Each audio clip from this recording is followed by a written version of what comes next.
Bonjour à tous et bienvenue dans ce journal, le sommaire. Votre vision s'embrouille et vous avez du mal à discerner les formes. Il n'y a certainement pas de doute. Vous souffrez de la cataracte, un mal qui affecte le cristallin.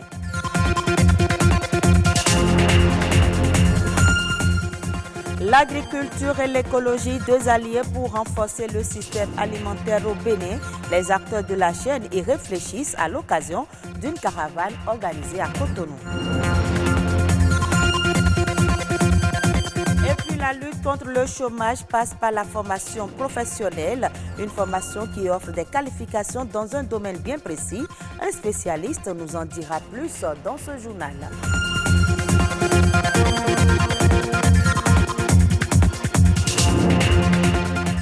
L'accident vasculaire cérébral tue ou peut laisser des séquelles irréversibles. Cette pathologie touche une personne toutes les 5 secondes dans le monde. L'Organisation mondiale de la santé parle de pandémie et projette une augmentation de l'incidence des AVC de 16 millions en 2005 à 23 millions en 2030.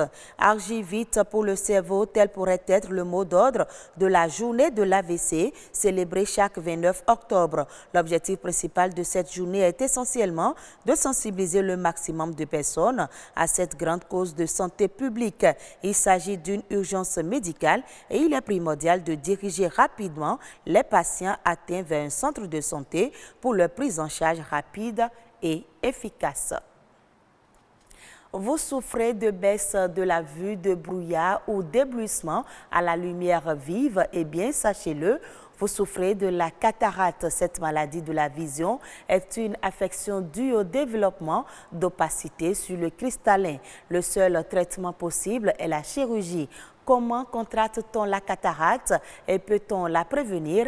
Réponse avec Cécile Rondé. Une tache blanche sur cet œil, mais pas anodin. Il s'agit de la cataracte. Autrefois considérée comme une maladie de la vieillesse, ce mal existe sous différentes formes et peut conduire à la cécité. Cette maladie-là qui va toucher électivement une partie de l'œil, un organe de l'œil qu'on appelle le cristallin. Le cristallin, c'est une lentille. Lorsque justement cette lentille-là qui est transparente s'opacifie, l'image ne passe plus et on fait ce qu'on appelle la cataracte. Alors la cataracte, elle peut toucher les personnes âgées, elle va aussi toucher parfois des gens plus jeunes et des enfants. Ça peut être un coup qu'on porte sur l'œil, ça c'est chez les sujets jeunes en cas de traumatisme, mais ça peut être aussi une altération, un petit virus qui a attaqué l'œil dans l'enfance et qui a altéré une partie de cette enveloppe et qui crée justement la cataracte. Ça peut être la prise de médicaments, pourquoi pas, qui peut aussi produire cela. Des conséquences préjudiciables pour la vue. Mais si elle ne peut être prévenue, la cataracte présente des signes annonciateurs. Lorsque déjà on commence par moins distinguer sa fenêtre ou moins distinguer une cible sur un mur en particulier, lorsqu'on commence par ne plus très bien voir les marches d'escalier par exemple, et ça peut être déjà des signes annonciateurs d'une cataracte qui est en train d'évoluer, de naître. Mais le grand signe, c'est la vision floue. Il y a des personnes qui, lorsqu'il y a de la grande lumière, ne voient plus très bien. Mais lorsqu'elles sont dans une petite pénombre, elles voient mieux. Ça aussi, ce sont des signes de cataracte. Guérir de la cataracte n'est pourtant pas chose impossible. Cependant, il n'existe qu'une seule voie de recours. De toutes les façons, que ce soit pour un bébé, un nouveau-né, que ce soit pour une jeune personne ou que ce soit pour une personne âgée, il n'y a qu'un seul traitement efficace pour la cataracte, c'est justement de l'opérer. C'est-à-dire d'enlever cette lentille qui est cataractée et actuellement, on propose à la place ce qu'on appelle un implant, qui est une petite lentille artificielle que l'on mettra à la place de ce cristallin et qui permettra de restaurer la vision qu'on a perdue. La cataracte, à l'instar d'autres maladies de l'œil, peut conduire à la perte de la vue. Mais dans tous les cas, une consultation régulière constitue le moyen de prévention le plus efficace. Parlons maintenant agriculture, promouvoir le dialogue sur l'agroécologie et la durabilité des systèmes alimentaires. Tel est là l'objectif que vise l'Université de Berne en Suisse ainsi que l'Institut de recherche en agriculture biologique.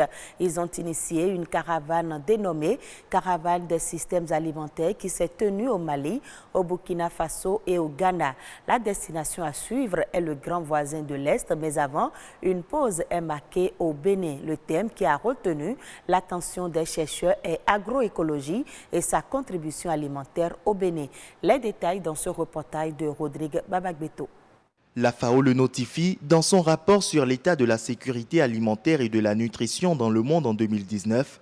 Le nombre total de personnes en situation d'insécurité alimentaire dans le monde s'élève à 2 milliards environ. Une situation conséquence des transformations issues de la technologie qui ont amené des changements majeurs dans la façon dont les aliments sont produits et consommés. Les systèmes alimentaires sont déséquilibrés et celui du Bénin n'en fait pas exception.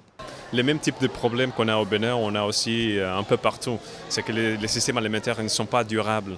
C'est-à-dire qu'ils produisent beaucoup de problèmes. C'est soit la dégradation du sol, soit la contribution pour le changement climatique, soit la contribution pour la perte de biodiversité un peu partout le monde.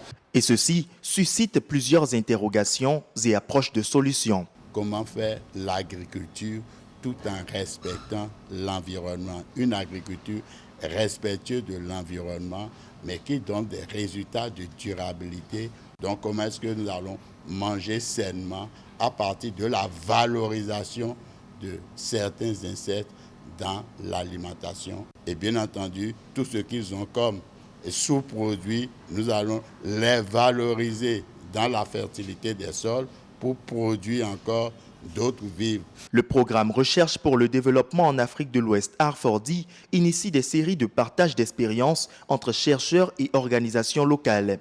L'objectif est clair, il faut une convergence d'expériences dans les domaines de l'agroécologie pour une contribution poignante au système alimentaire du Bénin. On est arrivé à un moment où on ne peut plus ignorer le besoin de changer le système alimentaire. Et on a besoin de l'agroécologie pour nous montrer des techniques qui peuvent régénérer les sols, qui peuvent régénérer aussi la diversité des systèmes alimentaires en tenant compte les besoins des producteurs, mais aussi de la planète. Cette activité fait partie intégrante d'une caravane de 7 jours qui se tient périodiquement dans 5 pays ouest africains. Ces conclusions incluent des collaborations entre institutions et organisations à travers une approche transdisciplinaire. L'organisation de la caravane pour la communauté, c'est la promotion de l'agroécologie. L'utilisation, par exemple, des sources alternatives d'aliments pour les animaux monogastriques d'élevage et pour la fertilité des sols. Et le projet phare que nous avons dans notre pays, c'est le projet transition agroécologique dans les zones cotonnières du Bénin. Le Bénin dispose de potentialités agricoles importantes et ce programme vient en synergie aux autres préexistants pour une réalité de la fin zéro. Autre élément dans ce journal, se fait former pour permettre d'acquérir des connaissances dans plusieurs domaines, mais la formation professionnelle offre des qualifications dans un domaine précis. Les demandeurs d'emploi ont besoin d'une formation professionnelle pour être compétitifs sur le marché pour répondre aux exigences des recruteurs. La formation professionnelle est-elle donc une solution contre le chômage? La réponse dans cette interview réalisée par Samson Thiomon et Gloria Oli.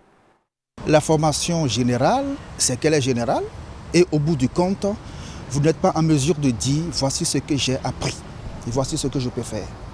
Mais la formation professionnelle, elle est spécifique. Voici ce que j'ai appris et ça me permet de faire ça, de faire ça, de faire ça. Parce que tout est question d'objectif professionnel. Qu'est-ce que vous voulez?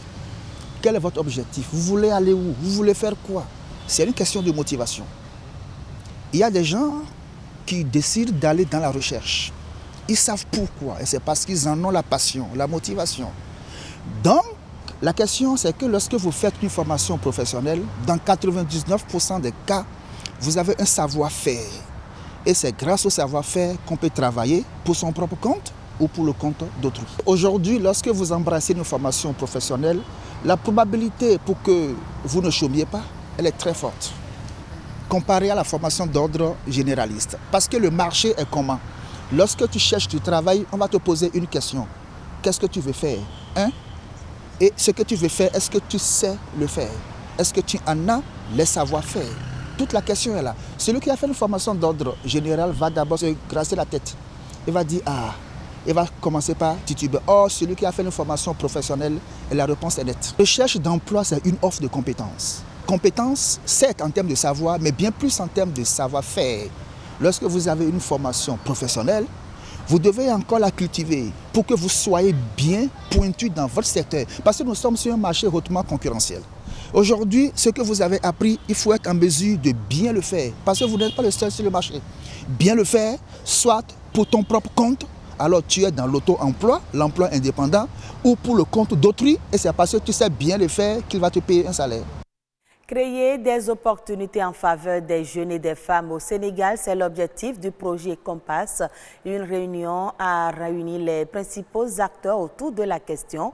Les dessous du projet Compass dans ce reportage de Fatou Sako. La mission de coopération italienne en symbiose avec des ONG internationales basées en Europe met dans la main avec le peuple sénégalais pour la création d'opportunités en faveur des jeunes et des femmes avides d'un travail décent. Notre approche vise à renforcer les volets économiques du pays avec des instruments différents, de créer des opportunités d'emploi dignes et décents et de chercher d'amener des actions de protection qui empêchent, disons, qui cherchent d'empêcher l'exposition au risque des jeunes Sénégalais à la migration irrégulière. De là à susciter une synergie, c'est aussi promouvoir un vecteur de sensibilisation en direction des centrales syndicales des pays souvent touchés par la migration irrégulière. La CNTS s'engage. À Mbour, où nous avons un bureau d'information et de sensibilisation qui s'adresse aux populations et qui, effectivement, a permis à beaucoup de jeunes de comprendre que c'était plus l'Europe l'Eldorado. Et je pense que c'est à partir de ces bureaux d'information que nous avons pu, en tout cas, ce que nous avons pu, c'est epsilon par rapport à l'ampleur des dégâts. Mais nous avons quand même, avec ce projet, mis en place donc, des bureaux à ce niveau. Au-delà d'une telle conférence tenue ici à Dakar, d'autres chantiers restent à ouvrir et approfondir de concert avec les forces vives de la nation sénégalaise. Et à terme, l'ambition d'une telle synergie CNTS et ONG européennes, c'est de pouvoir susciter des réflexions et échanges pour contrecarrer le phénomène de la migration irrégulière et aider ainsi à la prise de décision au grand bonheur des jeunes et des femmes souvent victimes de la migration. Et c'est la fin de ce journal. Je vous retrouve à 19h45 pour d'autres informations. Merci à vous de nous avoir suivis.